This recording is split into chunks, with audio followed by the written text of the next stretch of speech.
Me gusta mucho la tecnología, si no, no estaría acá. Pero sí, me gusta mucho la tecnología, la domótica, los drones y qué sé yo, la robótica. Básicamente todo lo que por atrás corra binario me gusta. Nacido en Argentina, por ahí no se nota por mi muy disimulado acento que tengo. Soy de esos argentinos que no les gusta el fútbol, sí sé hacer asado y es una oferta abierta esto que doy. Así que si algún día pinta, podemos comer carnes también. Muy bien.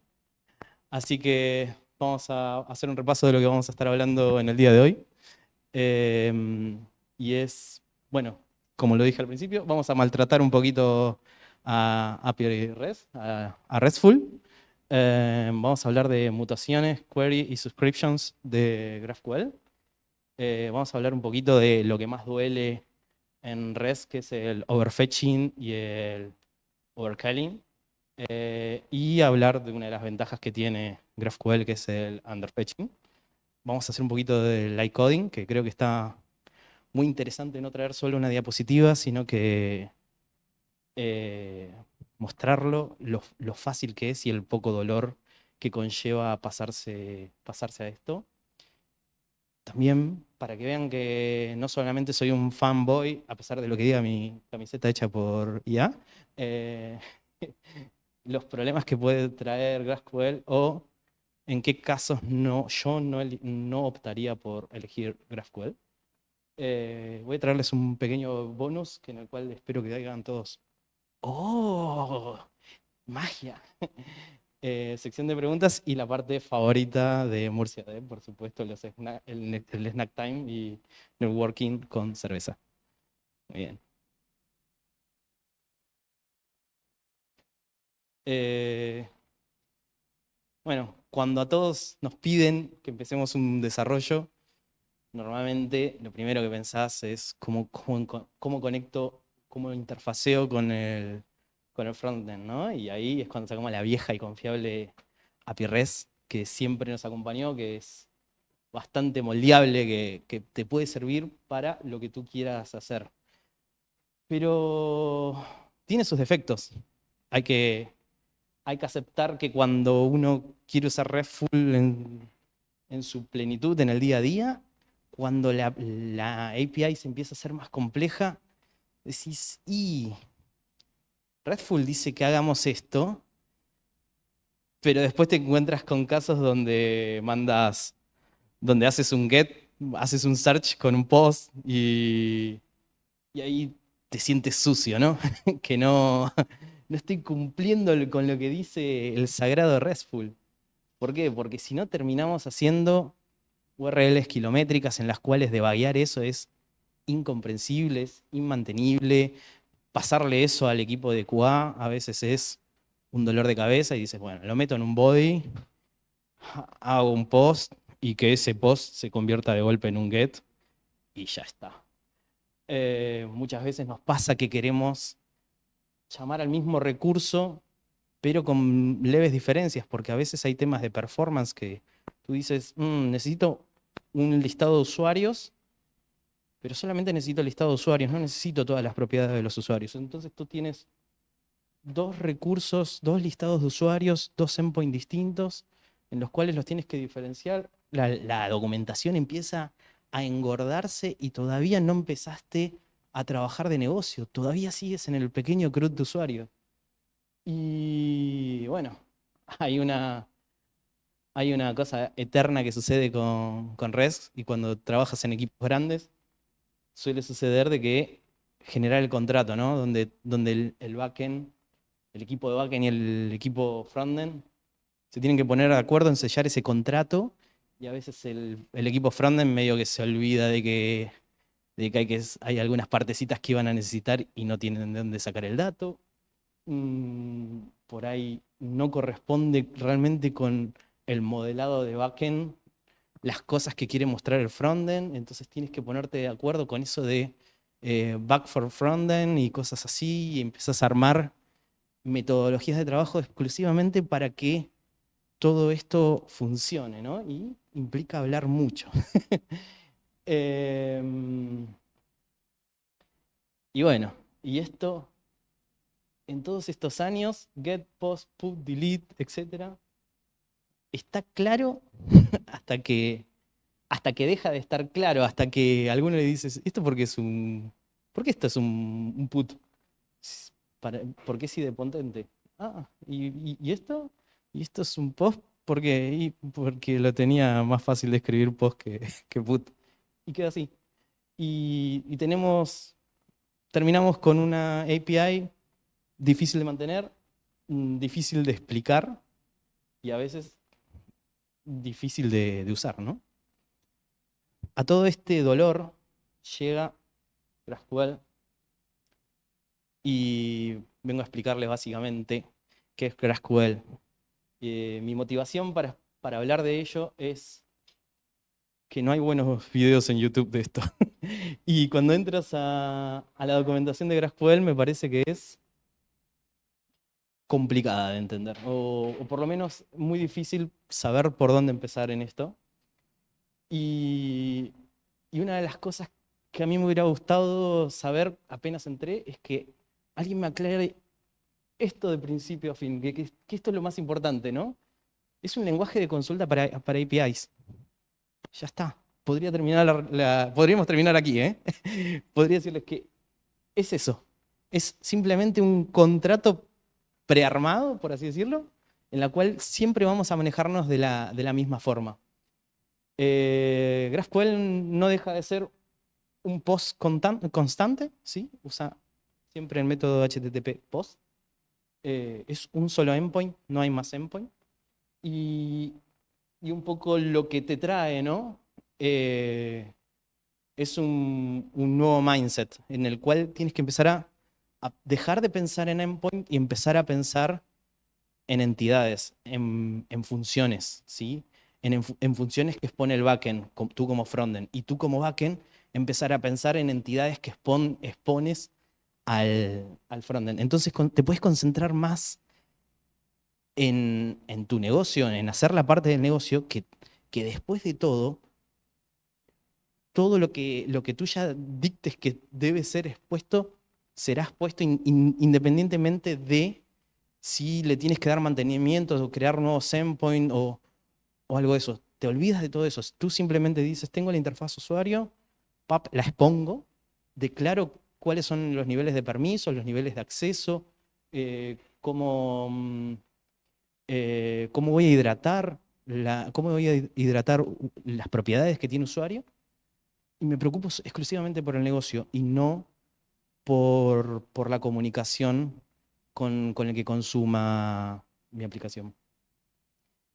Eh, y bueno, es un runtime para ejecutar esas consultas, porque aparte te trae cosas mágicas como por ejemplo la validación en tiempo de consulta, ¿sí? Cuando tú declaras en los esquemas y, eh, y cuando los declaras básicamente vas a poner los tipados porque tiene un tipado fuerte. Eso implica que va a tener validaciones a la hora de entrar, pero las validaciones van a ser bidireccionales, tanto que si del lado del consumidor están usando un cliente GraphQL, el mismo cliente les va a decir, ni siquiera voy a enviar esta consulta al backend porque falla, porque rompe con el esquema que ya habíamos pactado que íbamos a tener, porque el contrato ya estaba armado. Bueno, esto lo dije, es un único endpoint barra GraphQL. Esto tú le puedes poner lo que quieras, ¿no? Pero puse uno porque me pareció el más común. Y esto es interesantísimo, autodocumentado. Se acabó Swagger. Ahí calculo. ¿Quiénes usaron Swagger aquí? Todos. ¿Quiénes quieren a Swagger? Es muy diferente usarlo que quererlo, ¿no? Bueno, GraphQL hace que quieras mucho la documentación, que la atesores, que realmente atesores tener un sistema autodocumentado, bien mantenido, que se entienda, que siga el árbol de entidades que tú que tú provees, y autocompletado. Que no nos olvidemos de algo que es muy interesante para la hora del desarrollo. Muy bien. Vamos a ir bien por lo más básico de GraphQL. Aquí no sé si se llegan a ver estas pequeñas letritas, pero básicamente esta es la referencia que sería en res, pero lo tenemos dividido en tres cosas: query, mutation y subscriptions, ¿sí? Los queries es el get de toda la vida, básicamente es pido cosas, ¿sí? Acá puse un ejemplo, esta es la sintaxis de GraphQL, así esto ya funciona, ¿sí? Es esto así, ya está. Esto es, me traigo de los usuarios, de la entidad usuarios, me traigo solamente el ID y el name. No necesito todo lo demás que tenga para ofrecerme usuarios. Simplemente me traigo ID y name. Si tiene más cosas, vas haciéndolo más largo y ya está. Mutaciones. La mutación es el post, el put, el delete, si quieres. Y, resumidamente, la escritura o cambios que nos ofrece GraphQL, ¿sí? Esto se va a meter dentro de lo que es en nuestro esquema como mutaciones. Y tienes, por ejemplo, un addUser, donde agregas como una función. Esto es una sintaxis que la mayoría estarían muy familiarizados o que se sienta amigable con un desarrollador, ¿no? Es una función que es addUser y como parámetro le puedes pasar esto. Esto aquí mismo le puedes pasar un objeto, llegado al caso de que sean muchas cosas, ¿no?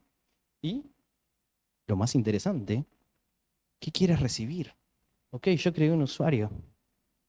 ¿Qué quiero recibir? Solamente el ID. Pero podría poner el ejemplo aquí, ID y name, ¿no? Y esto empieza a ser interesante, porque recordemos un poco lo que nos dice Sagrado RESTful, que acá deberíamos recibir un create, ¿cuánto es? 201, no, 200, no, 200 es ok, y 201 es create o 203. 201 es create. Ya está, sin nada, sin respuesta en el body. O sea, lo más puro de RESTful es 201. Y bueno, pero todos medio que flexibilizamos eso y dijimos, bueno, pero te mando la ID porque soy amigo. Pero no es res, no es RESTful, ya es nuestra propia apreciación de RESTful. Y tenemos las suscripciones, ¿sí? ¿Alguien sabe lo que son las suscripciones? ¿Sí? Ok.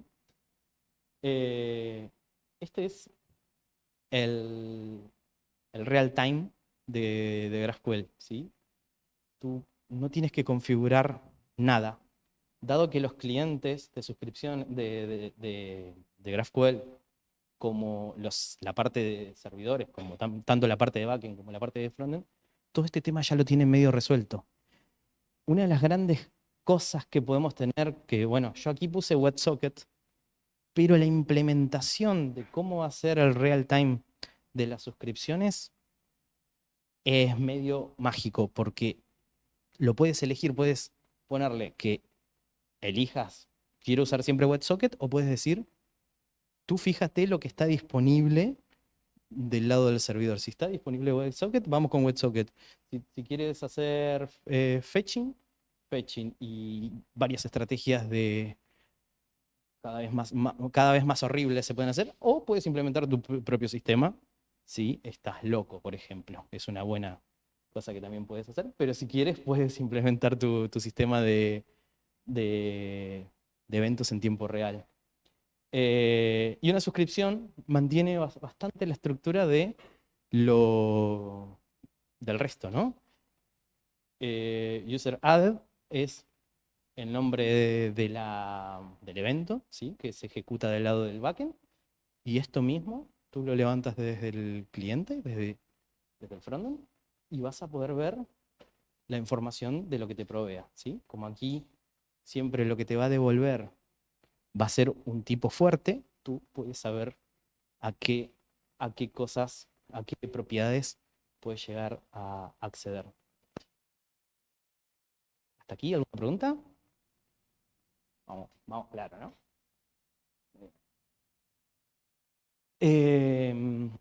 Bien, lo que estaba hablando, el tipado fuerte, tipos y esquema.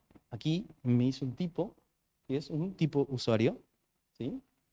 Eh, Esto normalmente no hace falta hacerlo en la mayoría de lenguajes de tipado fuerte, tipo Java, C Sharp, eh, TypeScript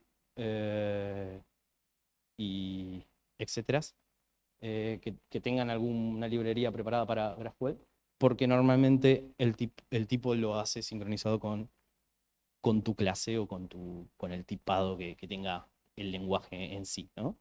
Entonces, opcionalmente vas a poder decir qué cosas son obligatorias para crear un usuario, ¿no? Para tener un usuario, siempre vas a necesitar un ID, siempre vas a necesitar un string para que el usuario sea considerado un usuario.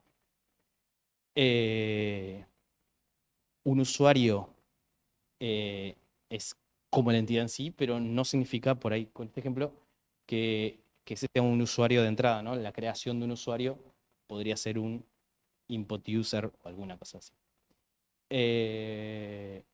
Y bueno, tenemos los tipos primarios, ¿no? Los que conocemos todos: string, int, boolean, float, ID. El ID es una cosa particular que te permite que aquí mismo metas tanto un integer como un string, como es el caso. A veces puede ser que un ID sea un M5, una cosa de esas, un UID, por ejemplo, podría ser, y eso va a ser un string y tú lo pones. Pero si también tienes IDs autoincrementales y son valores numéricos, los puedes poner. Y las custom type, que sería literalmente eso que estamos ahí. Y son autodescubribles, ¿sí? Cada vez que un cliente se conecta, hace una introspección y se fija cuál es el esquema que tiene, qué es lo que conoce. Esto siempre hablando a nivel desarrollo. Cuando esto ya está productivo, lo normal y recomendable es desactivar la introspección, porque no queremos darle información a gente que entre a nuestra API para que se documenten y a ver si nos encuentran algo. Y bueno, el famoso overfetching y overcalling. Esto, esto es una realidad que creo que estamos viviendo todos los que usamos API REST. Nos traemos una bestialidad de información para usar dos campos, porque nada más necesitamos mostrar dos o tres cositas. Pero a ver quién tiene lo suficiente para decirle al backender: me haces una entidad más chiquita para que no me pese 5 megas la llamada de... Yo solamente quiero mostrar el avatar arriba. Así que voy a mostrar un ejemplo de cómo es hacer las mismas llamadas. Todo esto ahora lo vamos a hacer en Litecoin. Esto lo armé para que después lo veamos en tiempo en vivo, ¿no? El mismo ejemplo. Queríamos llamar a un usuario, lo único que me importaba a mí era tener el nombre, el email, la cantidad de pedidos, pero hasta 2, porque solamente es una pantalla de mostrar el histórico de los últimos 2, por ejemplo. Y de estos pedidos nada más quiero mostrar el ID y el total, porque por ahí será para hacer algún cálculo, lo que sea. Y esta es la respuesta que me da GraphQL. Es esto. Ahí está. Nada más que lo que necesito. ¡Ja! Y ahora tengo que hacer, para esto mismo, ¿no? Tengo que hacer 2 llamadas. Primero me tengo que llamar usuarios. Me tengo que traer el usuario que yo quiero. Ahora que tengo el usuario que yo quiero, de esto voy a sacar, por supuesto, lo que yo necesitaba originalmente: el nombre, el email, y se acabó. Y ahora tengo que irme a la API de pedidos, me tengo que ir al mismo usuario que era Ana, con un límite de 2, y me traigo lo del pedido. Pero claro, el pedido expone un montón de información. Me trae incluso eh, la información de, por ejemplo, la pasarela de pagos con la cual lo gestionó, y eso me trajo un montón de cosas. Esta API está horriblemente hecha, ¿no? Está de más decir, pero es un caso que podría pasar tranquilamente, donde exponen datos y ya. Y acá podemos ver que, por ejemplo, lo pagaron con la tarjeta terminada en 1234, y acá el otro lo pagó con PayPal. Cuando yo lo único que necesitaba era tener el ID del pedido y no me acuerdo qué otra cosa. ¿Y cuánto? El total. ¿Sí? Y ya está. Seguramente era para hacer un cálculo, digamos. A esto nos referimos con overfetching, ¿no? Llamar de más cuando tú nada más necesitabas un poquito. Yo particularmente tengo una situación que se resolvió de una llamada que pesaba 16 megas, en el cual mostrábamos un calendario con pequeños eventos, por un calendario que duraba 20 años. Y realmente nosotros, a priori el usuario, lo primero que tenía que ver era los eventos. Toda la metadata era para poder cargar si por lo que sea hacían clic en alguno de esos eventos y demás, y para no estar haciendo llamadas, porque también las llamadas de eso de ahí también eran grandes, y para no dar una mala experiencia dijimos, bueno, que tengan un loading gigante al principio y se va. Bueno, pasamos a GraphQL y todo eso se resolvió. Dígame, que quería levantar la mano. Ah, no, no, pensé que había... no, no. Perdón, perdón, sí. Eh, Así que bueno, eso me pasó y realmente fue una solución de una llamada de 16 megas, pasamos a una de kilobytes que ni me acuerdo, pero una vergüenza. Lo que pesa está ni para ni mencionar. Mutations. Sí, acá un disclaimer, no puse ningún meme porque todo lo que busqué me pareció muy, muy ofensivo o inapropiado para buscar.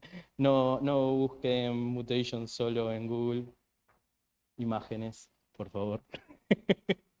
Y este no requería realmente una gran slide, de hecho lo llené con título, porque la mutation es tan sencilla y es tan poco lo que hay que hacer que, que amerita un pedacito nada más del slide. Y acá hice por ejemplo, crear pedidos, donde mm, decidí ponerlo dentro de la firma para que sea más visual, pero la realidad que al día de generar GraphQL, normalmente uno esto lo mete como una variable y pones el pedido input y lo metes como una variable y normalmente lo inyectas de donde tú tienes todos estos datos para crearlo, ¿no? Y bueno, y esto es la parte de la devolución, esta parte es la que va a crear y esta parte es lo que te van a devolver como resultado de una operación exitosa, ¿sí? Importante, operación exitosa. Eh, si no, va a tirar un error. Que de eso vamos a hablar ahora. API REST es muy parecido a esto, ¿no? El teclado dejó de funcionar, por favor presiona cualquier tecla. Ante cualquier error que no se haya medio previsto a nivel, eh, a nivel, digamos, backend, te rompe el front, te lo destruye. ¿Por qué? Porque ya no te entrega el objeto que tú estabas esperando. Te entrega, depende qué tan creativos se hayan puesto en el backend, te puede entregar un objeto que no tenía nada que ver, como es para todos nosotros bastante obvio. Decir, a ver, si me explotó el servidor por los aires, encima no vas a pretender que tenga la cortesía de darte algo que te más o menos mantenga el frontend funcionando. Y el frontend ahí todo con muchas ganas de esperar ese usuario y que te llegue algo y no, te llega una cosa que por ahí ni es un JSON, que simplemente es un texto que dice 500, un 500 y que te tira ese error de Apache espantoso que dice, no, el recurso no se ha podido encontrar y cosas así. Bueno, GraphQL para esto tiene una solución. Aquí fui muy generoso, ¿no? Dije, bueno, está bien. Cuando buscas un usuario que no existe, te devuelvo un error, el usuario no encontrado. ¿Esto a muchos les suena? ¿A devolver algo así en res? Sí, ¿no? Decís, hasta soy muy buena onda como backend, que te parseo un error lindo, te pongo, me fijo el usuario que tenías y me trato de traerte la internacionalización del mensaje. Qué buen backend que soy. Y GraphQL te da otra cosa. Siempre te devuelve data. Siempre te devuelve lo que pediste. Siempre te devuelve un usuario. Y si no existe, magia no vamos a hacer, te devuelve un null. Pero, pero el usuario lo vas a tener. Esto ya no te explotó algo, ya es un catch menos en algún lado. Y por otro lado, tienes errors, ¿sí? ¿Y no les pasa a veces que tienes que jugar mucho con este error de, ok, voy a hacer un error, que sea descriptivo para el usuario, porque el usuario necesita saberlo, pero mi staff técnico tiene que estar enterado de algo también. Y eliges matar esto y entonces empiezas a crecer, a hacer crecer este objeto y que a veces no sabes qué hacer porque cuando hay un error seguramente no... Muy pocas veces son cosas que nosotros esperamos que eso falle, que todos somos muy optimistas y decimos, esto va a funcionar.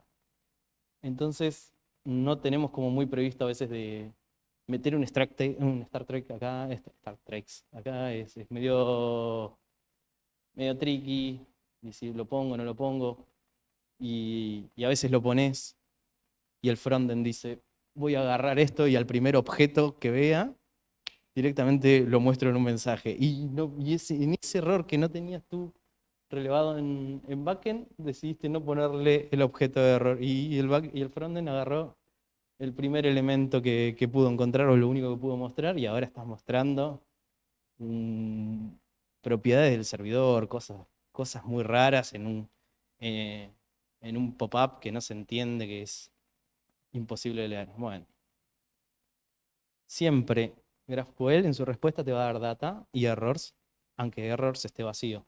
¿Sí? Pero te lo va a entregar igual, te va a decir cuántos errores, fíjense que esto es una lista, cuántos errores sucedieron en todo esto. Porque puede ser que en el camino hayan fallado cosas, pero que el backend se haya podido recuperar satisfactoriamente, pero tú tienes que tener traceado eso.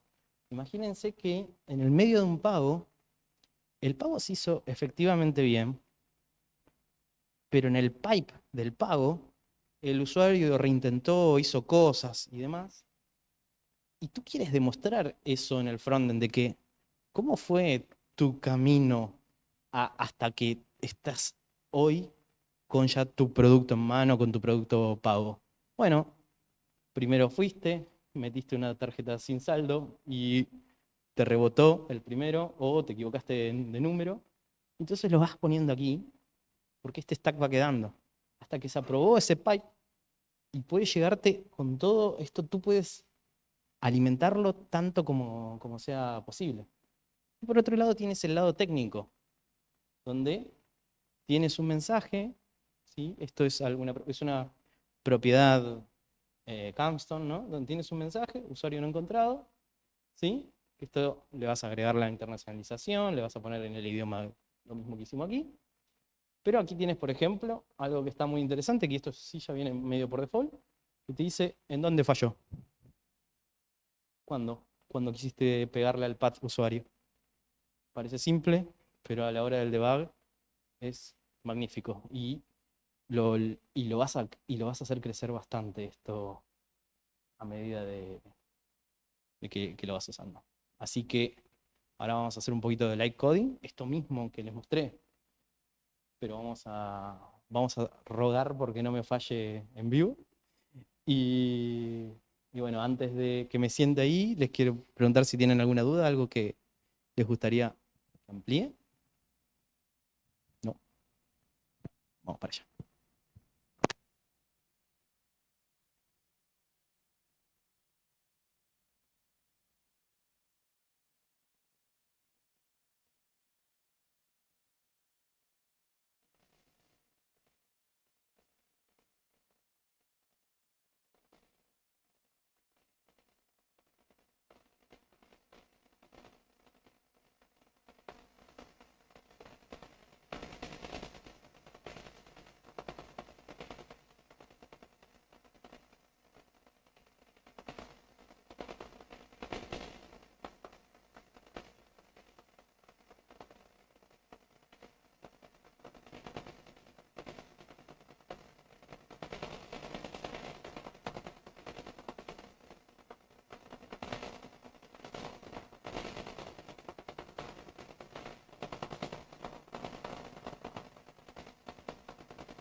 Esta, esta charla la di hace más o menos unos 14 años, hablando muy bien de res para que la gente deje de usar SOAP.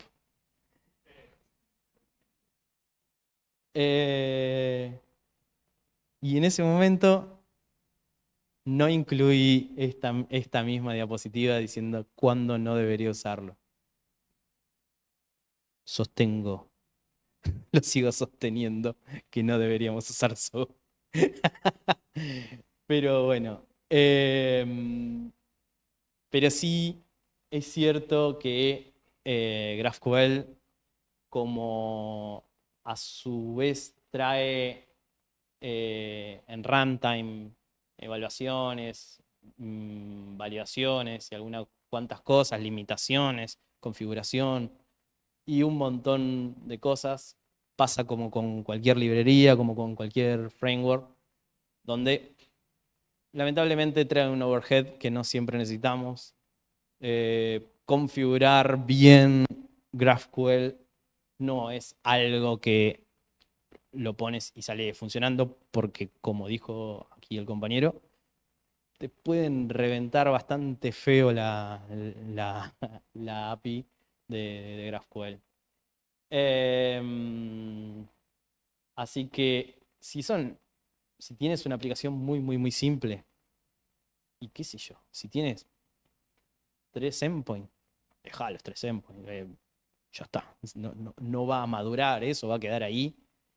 Y capaz que es algo que solamente lo vas a usar eh, para algo, no sé, para un pequeño home de una site, qué sé yo. Está bien, úsalo. Lo recomiendo. Para dispositivos de IoT, normalmente tienen muy poca capacidad, usualmente suelen traer bastante poca capacidad de procesamiento y meterles el overhead que te trae GraphQL a veces es un montón, y sobre todo que a veces en dispositivos de IoT particularmente, o en el mundo industrial y todo esto, eh, la precisión de microsegundos es clave, y ahí sí recomiendo fuertemente usar REST o gRPC, que acá nuestro amigo nos va a dar una charla seguramente de gRPC, eh, donde por supuesto esto es el sumum de la eficiencia y esto puedes hacerlo funcionar muy rápido, y son mucho más eficientes en muchos casos, ¿no? Pero recordemos que este tipo de cosas lo que puedes tener es el overfetching, ¿no? Y ahí es cuando pierde esa eficiencia.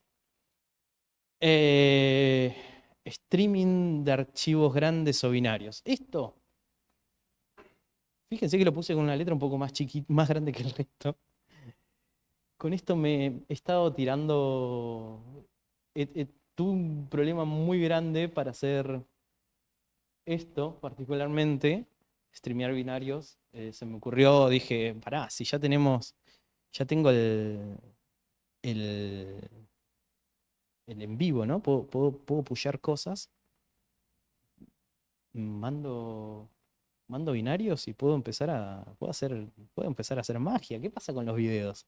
¿Qué pasa con archivos grandes? Bueno, todo fue dolor. Lo que le quiero decir es, todo está muy lindo, pero esto yo no lo he visto funcionar muy bien nunca en GraphQL.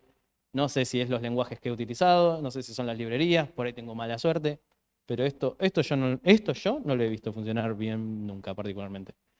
Y la otra es la clásica. Si ya tenemos algo que funcione, ahí estamos. Entonces, si ya tienes una API REST estable y simple, manténla estable y simple y no le agregues cosas que tú no vas a necesitar para nada.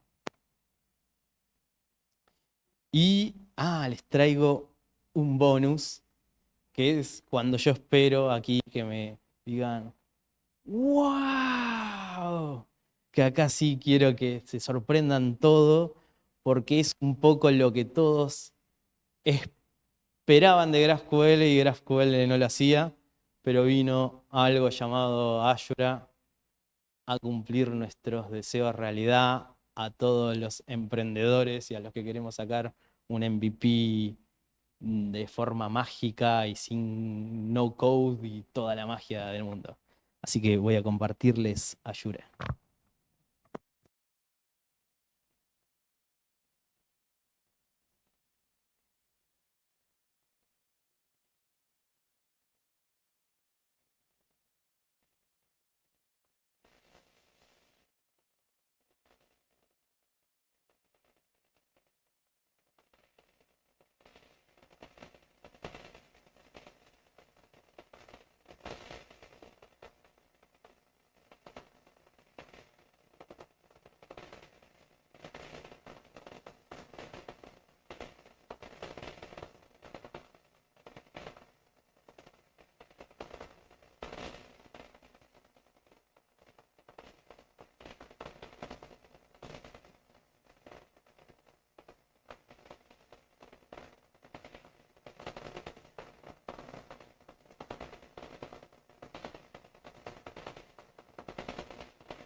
Si queréis preguntar algo, os paso el micrófono. Y Venga, adelante. Bueno, lo primero, gracias por la charla, ha sido súper interesante. No pensaba que iba a aguantar más de 15 minutos escuchando hablar de GraphQL, así que enhorabuena.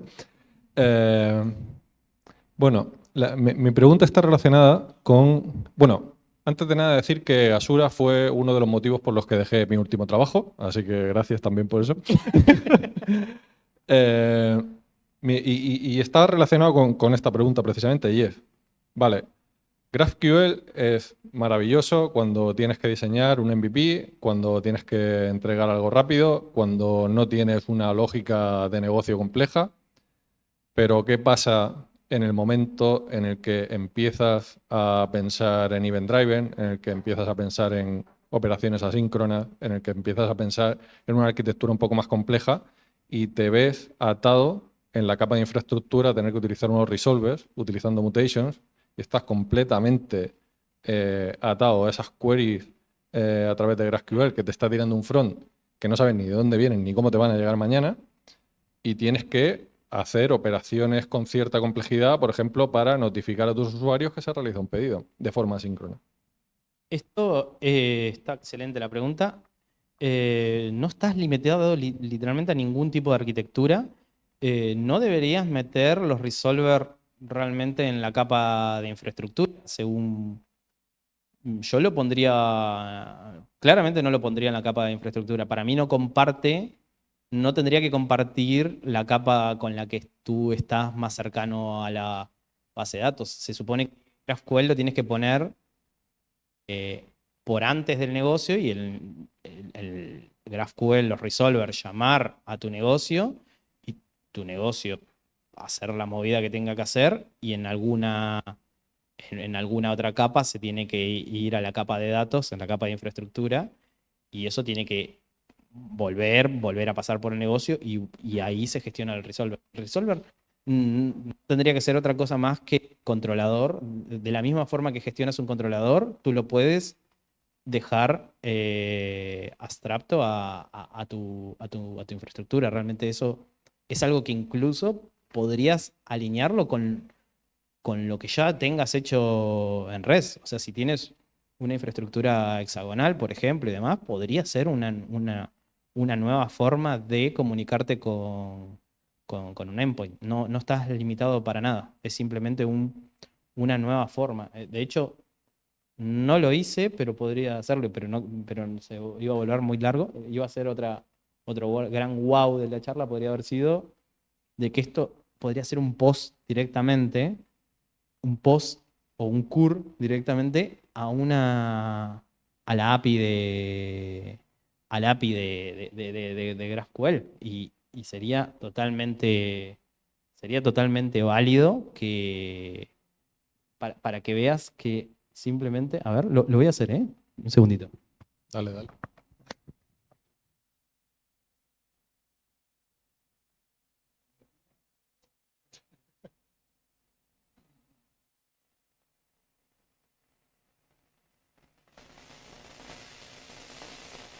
Voy a hacer directamente un cur duro, el que conocemos todos, ¿sí?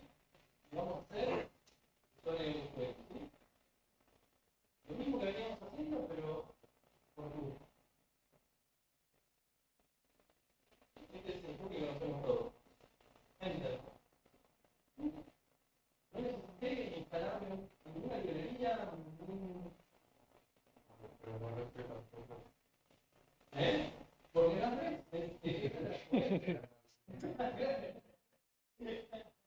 es un post, directamente es un post. Y con esto, lo que quiero decir.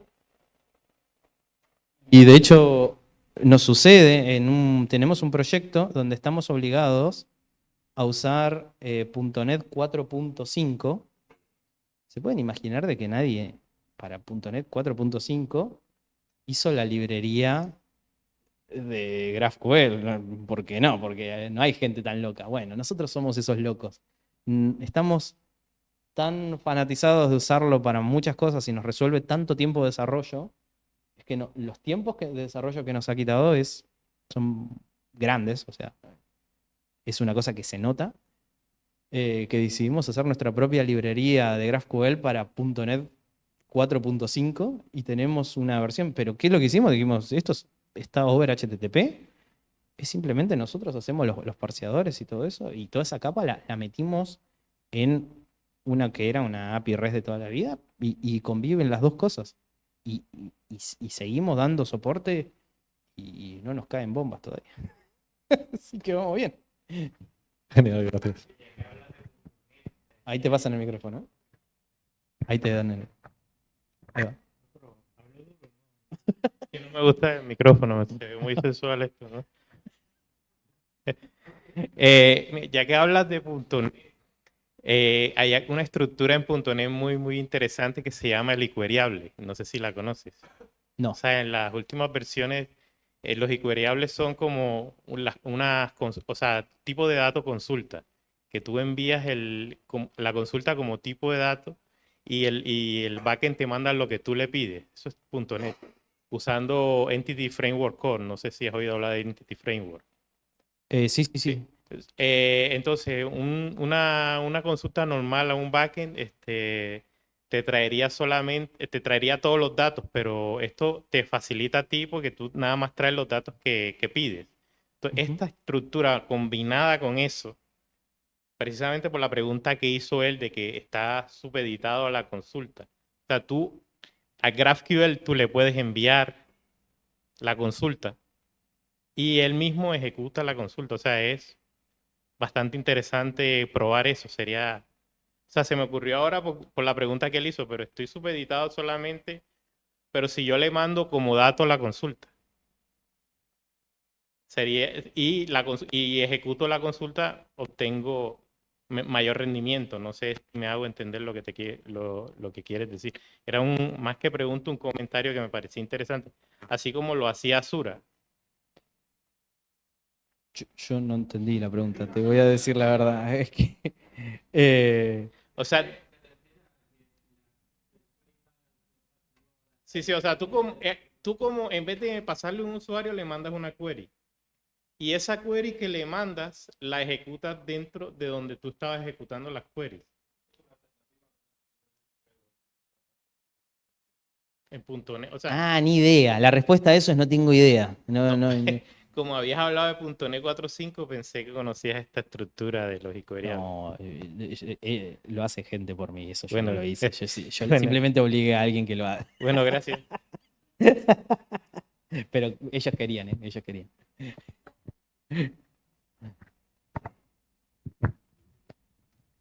Sí, gracias Diego.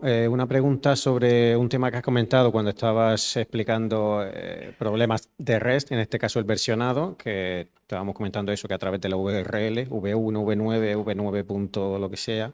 En el caso de GraphQL, ¿qué se suele recomendar o cuál sería la buena práctica a la hora de hacer el versionado del API? No, la buena práctica es que no versiones. Porque Pero estás hablando... al final el modelo de datos, los datos pueden evolucionar. ¿Cómo que no? Estás hablando de entidades, tú siempre vas a tener la entidad de usuario, a menos que haya desaparecido, ¿no? Pero bueno, en ese caso, no sabría qué hacer. No, Pues no puede le haber des breaking soporte. changes en la No evolución le del des, API. o sea, si a ti te desaparece algo así como una entidad, que se muera el que te está consumiendo eso, básicamente. ¿No es que le estás dando soporte? Estás inventando entidades. O sea, si puedes eliminar una entidad y desaparece tu base de datos y se la está devolviendo porque estás inventando datos. Que se busque otro proveedor. Decirle, buscate un proveedor que te devuelva lo que querés. No voy a estar trabajando para ti. Bueno, ¿alguna más? Bueno, pues Ahí, el caballero. El único fallo que le veo a GraphQL creo que sería por ejemplo, tú en un REST, tú quieres solo usuario, ID, nombre y yo qué sé, apellido. Te haces esa query en una base de datos, por ejemplo, llamamos la Postgres, y te hace solo el fetch de esos tres campos. Pero en GraphQL te obliga a hacer el fetch de todos los campos, te los pidan o no. Y aunque no se envíe por JSON en la comunicación, sí que se lo estás pidiendo a la base de datos de turno. Ese es el único fallo ¿Tú crees que eso afecta mucho? No, es que no necesariamente ese tiene que ser, o sea, eso no tiene por qué funcionar así. Yo lo buscas hacer así de una forma muy simplificada, Mm. pero tú tranquilamente en tu repository Mm. puedes decir, o sea, tú conoces qué es lo que te está pidiendo. A nivel de resolver, tú sabes qué es lo que tienes que entregar. Entonces tú puedes ir hidratando esa entidad y hacer la query. Por eso digo, tú lo puedes optimizar a niveles ridículos, a niveles de que la base de datos vas a llamar nada más que lo que se te pidió la llamada. Y esa es la importancia de esto, porque si no al final sería el mismo overfetching, pero lo estamos pateando a base de datos y no estamos haciendo... Está bien, hacemos un poquito de negocio a nivel de redes, pero también a nivel base de datos y sobre todo si lo estás usando en infraestructura cloud o algo donde eso te duele, no, esto tú lo puedes optimizar al nivel que tú quieras. Pues Pero eso suelo hacer. Por ejemplo, yo lo estoy haciendo ahora mismo en una aplicación que estoy haciendo yo a nivel de las relaciones. Las relaciones sí que las hago con un fetcher y si me las pide, yo te hago el join o yo te hago un fetcher aparte. Pero en los campos sí que verá que no veáis campo a campo a ese nivel. Entonces yo sí te hago todos los campos normales, te los saco y lo que si me quieren los pedidos, si me los pides, si te hago una query. Entonces no sé si se suele utilizar campo a campo tan granulado o no. tú, por ejemplo, vieron que los usuarios tenían pedidos. Sí. Bueno, imagínate, yo en mi caso hacía dos queries a base de datos, o sea, hacía los dos pedidos, ¿no? Hacía el usuario, toda la llamada a base de datos de usuario con todos los campos, y hacía la llamada a base de datos de pedidos. Es lo que el nombre que me olvidé, creo que se llama constructores o algo así, que es algo particular de GraphQL, donde tú dices, si me llaman a este campo, lo tienes que resolver de esta forma. Entonces tú le agregas eso. No me acuerdo el nombre, es que justo ahora Sí, se me yo es que fue. lo uso con Spring Boot y bueno, la implementación de Spring Boot se llama Mapping Query o algo así. Te le dices que para ese campo, pues se lo haces tú. Si no, por defecto tiene una implementación que es lo que suele hacer, pues obténme. O sea, tiene una por defecto y otra que le das tú si quieres o no. ¿Sabes? Esto es algo que se define por fuera de los resolvers y es que ahora no me va a salir el nombre porque obviamente estoy acá. Si me lo preguntas 20 metros fuera de este auditorio, seguramente me lo voy a acordar. Pero ahora no me lo acuerdo, pero creo que es algo así como construct. Es algo que ya GraphQL prevé y yo lo uso, pero ahora no me sale el nombre simplemente. No me lo estoy acordando. Vale, vale. Pues se puede Perdón, optimizar, sí. perdón, pero justo me olvidé el nombre. Vale.